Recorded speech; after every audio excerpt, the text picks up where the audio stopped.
The Renaissance project is a European funded project that is all about the development of local energy communities. For that, the project develops several tools that take into account the wants and needs of different stakeholders. And is based on a co-creation process in which all stakeholders work together in finding a solution and designing the best energy system. The main objective of the Renaissance project is, of course, to support the rollout of renewable energy sources throughout Europe. For that, we develop several tools that actually allow ecosystems to develop and to integrate different energy vectors in one energy grid. So we are applying them for 4 sites in Europe, one in Holland, here in Eemnes, one in Brussels in Belgium, one in Spain and in Greece. And we test and assess and validate the tools there in the same time. So in the design phase of the energy community, we already calculate and estimate what is the environmental impact of the system and how it reduces and mitigates emissions. The municipality of Eemnes has a goal to be CO2 neutral in 2030, and we need all the solar panels we can get on rooftops. So the pilot is very important for us to get the community involved and give them benefits to put more solar panels on their roofs, and that's what we hope to get out of it. And also give people the benefits of getting their energy a little bit more cheap and stabilizing the network. Hi! Hello Sven. How the are you solar doing? panels will provide more energy than I will need. So the LEF project is an opportunity for me to share energy with the local population of Eemnes. I'm the first one in this area, so I hope to be an ambassador. I'm very interested in this new project with trading energy, because I have a lot of capacity, and I'm excited to know how this exactly works. There will be an extra computer installed in your house, recording your usage and input and output out of the house. Okay. And in a second phase later next year, we will really do trading with other people who get this box inside their house. And by legislation now, officially this is not allowed yet, but we have an exemption in our community here in Eemnes that we can at least do this for 10 years as a pilot to be able to exchange directly with your neighbors energy through this system, helping the community. Well, the trading thing is a bit mysterious, but Yeah, I understand that it's not, you don't have to trade.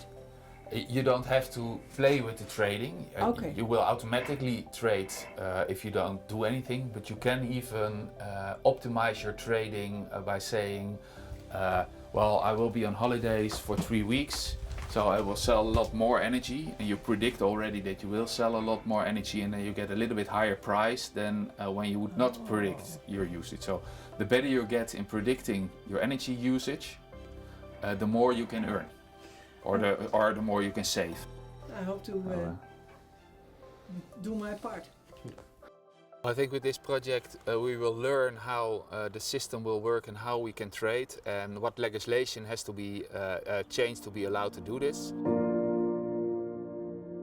Under current European legislation, energy trading or selling energy to your neighbor is not allowed anywhere in Europe. Dutch Ministry of Economic Affairs, however, grants exemptions for innovative projects in the Netherlands to test how would this energy trading between the neighbors would look like. So you call it peer-to-peer trading or energy trading through a peer-to-pool. The energy community in Eemnes is the first place in Europe where citizens are allowed to sell their excess energy to their neighbors. This is never done before in Europe under real-life conditions. Therefore, it is a true energy democracy, and it will be very interesting for policymakers in Europe and maybe even elsewhere to see how this actually works out and what is the business case for such a system. You need to transfer the knowledge in a more simple way, and what we help to do is to simplify the conversation between the stakeholders and make sure that everybody are on the same page when moving forward with the project. big event which started now. It's not about the future anymore. It's already around us. And the challenges are for us, how will it fit in our networks, both the gas and electricity grids that we know today, and how do we get them ready for the future? Because we know that people are going to drive electric, are going to replace their gas-fired heating at home for electric heat pumps, are going to place solar panels on their roofs, and that gives a total different way of using the electricity network. What we want to do together is that local energy consumption will take place on the same moment. So we can shift the consumption to the moments there's local production. Does it bring the benefits they expected? We want to learn from that because it also tells us about our role in the future.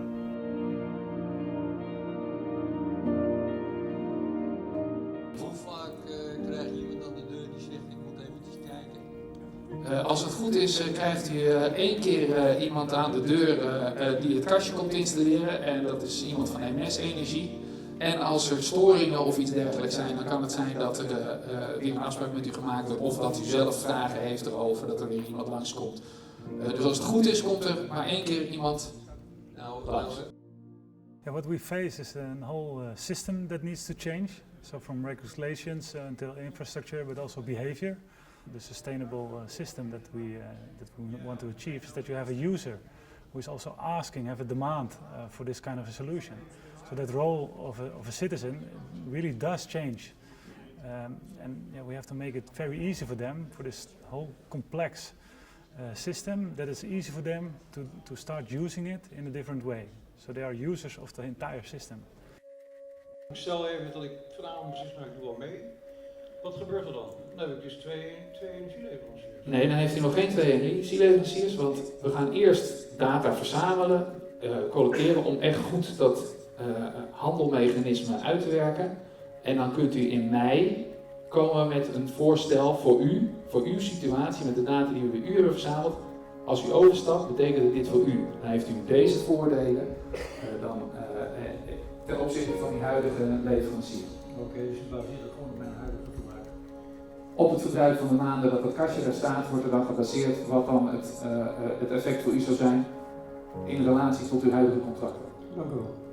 That sounds perhaps a little bit strange, but like an architect of the whole new system, you need to have a lot of entrepreneurship. That's also our role in this project. Change it, get it done from theory to practice. I would expect that the participants of the project really experience that they are more in control by themselves. That would be the best thing that will happen. And if you can make this social, then you can really get a chain reaction that there will be more demand of systems like this. So it will be the best if we are succeeding in that. Having this local energy framework is the first real option. So you have a real life connection with each other. I think the best way to engage people is to offer a good product, good quality, reasonable price, transparency in the whole track, and having a party that is able to support them when they are having questions, etc.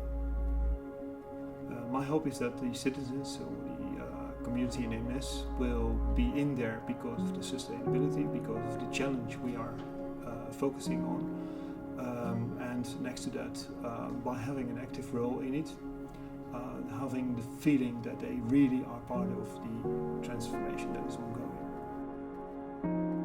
The core business of any platform provider is the one to actually match demand and supply. So when there is an overproduction of solar, there should be someone on the other side consuming that. Data is kind of the new gold of the future.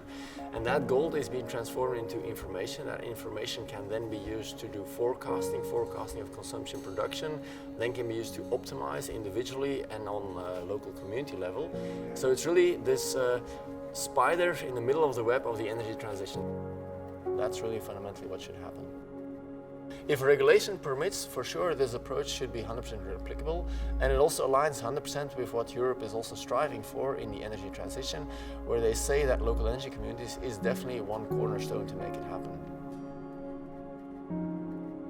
I think it's really, really nice what they're trying to do for the earth. That's why I'm here, for the green, green energy. Green energy and Yeah, transition. that's for me, it's very, very important. So, of course, it's a long, long project, so that's what I heard as well. And I think it was very well explained. Technically, of course, we in the audience, we don't know anything about it. But it's definitely, worth the trial.